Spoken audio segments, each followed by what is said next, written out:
punished, with the adult topic being justice prevails. It's coming from the book of Esther, chapter 7, verses 1 through 10.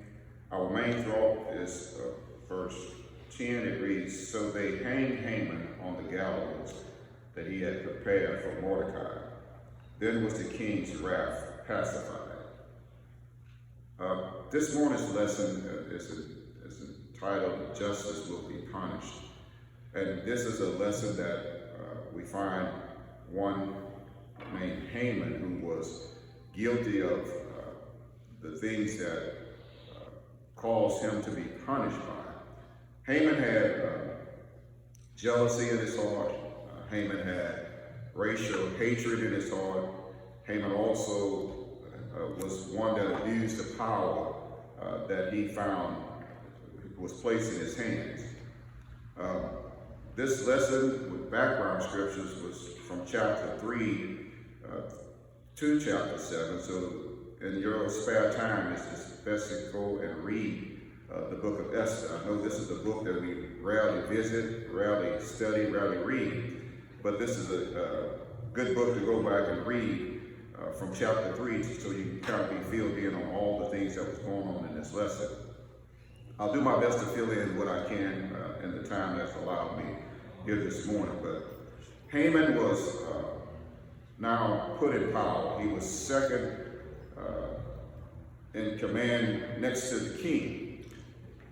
He had this great power placed in his hand, that when Haman was placed in power, he decided that he would have all those that would see him when he come out into the court, that they would bow down to him and show respect for him being the prime minister at that point in time. And when he began to do this, he found that others, when they would bow down to him, it made him feel good. Sometimes when you put power in the wrong hands, people will abuse it. And he was one that really abused his power. There was a fellow that sat at the gate of the king's palace named Mordecai. Mordecai, when he saw Haman coming, Mordecai did not bow down to Haman, and it really made Haman mad. When you don't respect people that are in power and they walk around in pride, they'll really begin to look at you in a bad way. And that's how he did with Mordecai. He saw Mordecai wouldn't bow down when he came out into the streets, so therefore he was really upset at Mordecai. And not only that, he had racial hatred toward the Jews. It was so much so that when Haman decided to try to come up with a way to destroy the Jews, he went right to the king, and he asked the king if he would get a decree to destroy all the Jews, to annihilate them. Just because he had hatred toward Mordecai, for one who did not bow to him, he wanted to destroy all of the Jews. And while he attempted to get this decree from the king, Esther, who is the title of our book that we're studying today, Esther was also put in a place of power. God had elevated her to queen, and she had also power that she could now counteract the power that Haman had. And you can rest assured, in the book of Esther, it talks about God's name not being mentioned, and here we find the reason it wasn't mentioned, because these were the Jews that remained back in captivity. They had a chance to come out when Cyrus the king wrote the decree that they could return back to their homeland. There were a group of Jews that wanted to stay there in captivity because they enjoyed the luxuries that came along with those things. And here's what happened. A lot of times, and I think I said it on Wednesday, a lot of times you can be out of God's will, but still in God's care. God was still watching over Israel because he promised that he would provide for them. He promised that he would keep them. So no matter where they were, God still blessed them in the midst of that. Although they disobeyed God, they married into these heathen nations, they found themselves worshiping these idol gods, God still had a reputation to keep up, because what he would say, he would always watch over Israel. So here Esther was, she was a queen, and she had made this banquet for Haman and for her husband. and it was a wine banquet. She gave them wine, she fed them, and they were there participating in this banquet that she had given for them. And little did Haman know that she was trying to set it up, because Mordecai came and told her that Haman had it out for him, that he was going to not only kill all the Jews, but eventually would get around to killing her as well, because she was a Jew. And when she got word from Mordecai, and Mordecai told her that she should not be silenced in this position. And a lot of times God will put us as believers in position that we might be able to stand even up for God in the midst of a trying time. He's not just put us in position that we might benefit and we might be glorified in that position, but he put us in position that we might be able to help out his people. And here in our lesson today, when Haman doing so much wrong, Haman, after that first banquet, he was leaving out that banquet. And you know, he had been drinking and he was a little drunk. And when he was leaving out that banquet, he seen Mordecai again sitting down at the gate. And you know, it's many times I've been kind of drunk and I've been kind of high, and I can say that. I ain't always been saved. And I would always get upset when folk try to blow my high or try to get me off my... Y'all can take your halo off. Everybody ain't been saved. But we don't like folk disturbing us when we got our little groove going on. But while he was leaving, Haman was leaving out the palace that day, that first banquet, when he seen Mordecai down there, and it just irked his whole spirit. When you're so jealous of a person, when you have so much hatred for a person, that every time you see them, it does something in your spirit, you need to check yourself. It's a whole lot of us right now. You know, we try to avoid people. We don't want to go around them because I don't want to speak to them. I don't want to see them. I go another direction. To keep from being around them. We need to check ourselves, make sure we're not in the same place that Haman was in, because if we have jealousy in our heart, that's not pleasing in God's eyesight. So when Haman did that, he went home, and when he went home, he got with his friends, he got with his wives, and he began to tell them how he was at the palace, and he was invited to the palace. Not only was he invited there, he's invited back on tomorrow to celebrate again with the king. And in his mind, he thought that the king was about to promote him again for some of the work that he had been doing. But little did he know, Esther was trying to lure him in to try to let the curse be taken off of him for all the wrong he had been doing. So while the second banquet was being set up, Haman was back on his way to that banquet. And the reason he was back on his way, because he had sat down with his friends and his wife and told them how he was being celebrated, but he seen Mordecai out there. Yeah. And they all got together and said, well, you know what you ought to do? You ought to go to the king and tell the king you ought to destroy them all. That's right. And you better be careful how you get advice from others out there, because people that misery love company, and they always want people, if I'm doing bad, they want you to do bad with them. Yeah. They got together and came up with this idea that they going to annihilate all of the Jews. And that's why I be careful. When you got a chance to go home, you better go home. Them Jews hung around there, but guess what? Now they're in Haman's era, because he wants to destroy them out. So when he went back and when he was headed back to tell the king about this decree to kill all the Jews, when he went back in and the king he was restless that night. The king didn't sleep. So the king found himself telling one of his servants to go get the records of his kingdom. And he began to look through his records, and he saw Mordecai's name was there, where Mordecai did a good deed for him, but had not been rewarded yet. Right. Mordecai had stopped some plot to kill the king, but he'd never been rewarded for that particular deed. And when the king saw that, he told his servant, we need to do something for him. Right. But about that time, old Haman, the one with that old bad spirit, he had popped up in the king's palace, and the king asked old Haman, said, Haman, he said, I tell you what, I got something I need to do for somebody. Tell me, what would you do to celebrate someone that's done something great for you? And Haman thought it was him. So Haman began to say, well, king, I tell you what you do. Go get one of your robes and go get your horse. And I tell you what, just parade him around through the city and have a little herald behind him and tell him how great he is and how good of a servant he is to you, because he saved you from his plot.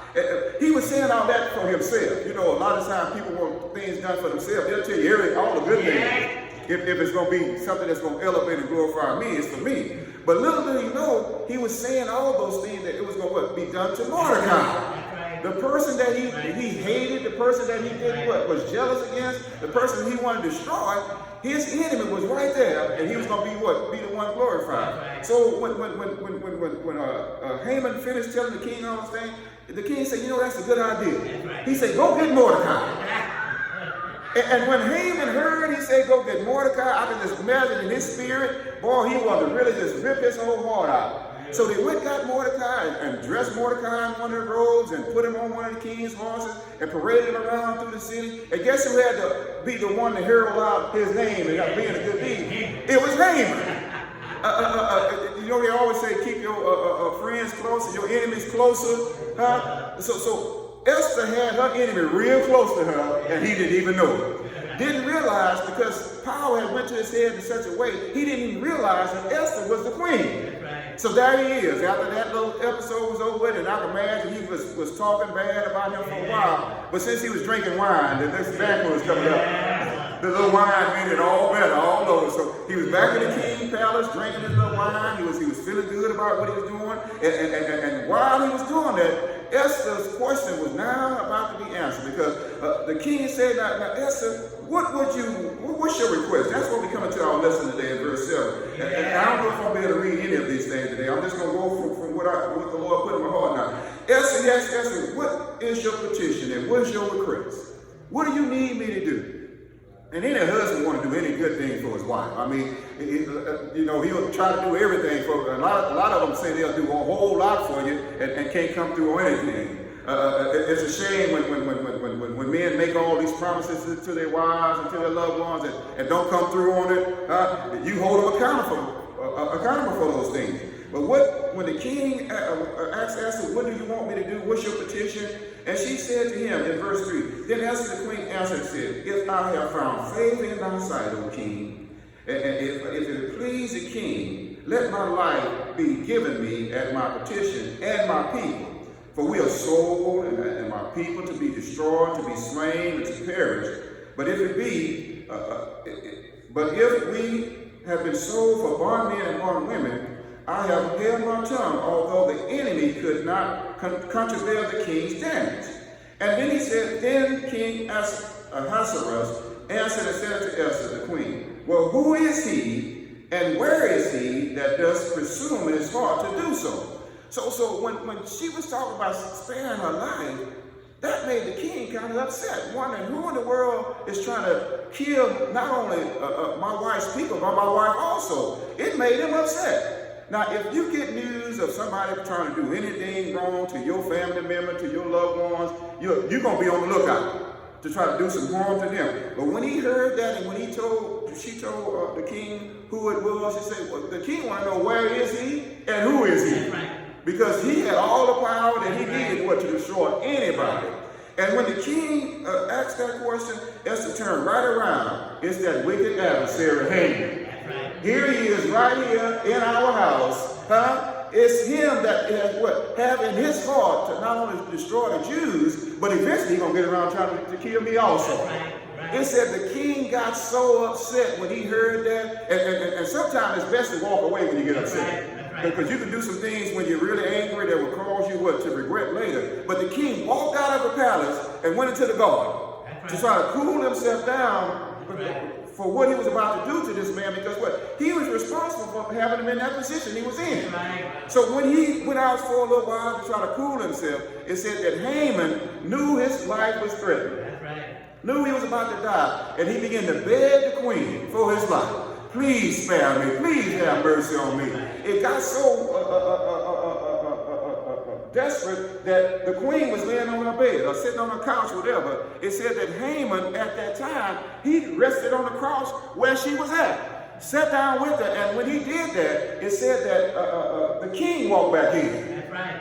The king was already mad about what he had just heard. Now he comes back in and see this man Haman sitting on the bed next to his wife, and that didn't go well with him. Let me say it this way. Let me say it the way I can understand it. If I'm mad at anybody that's about to do anything wrong to my family, if I come back in the house and there he is sitting on the bed with my wife, I ain't gonna have no religion no more. And that's the same way Haman was. When the king saw that, he was raised. And at that point, it said that Haman had already set up these gallows to hang on Mordecai.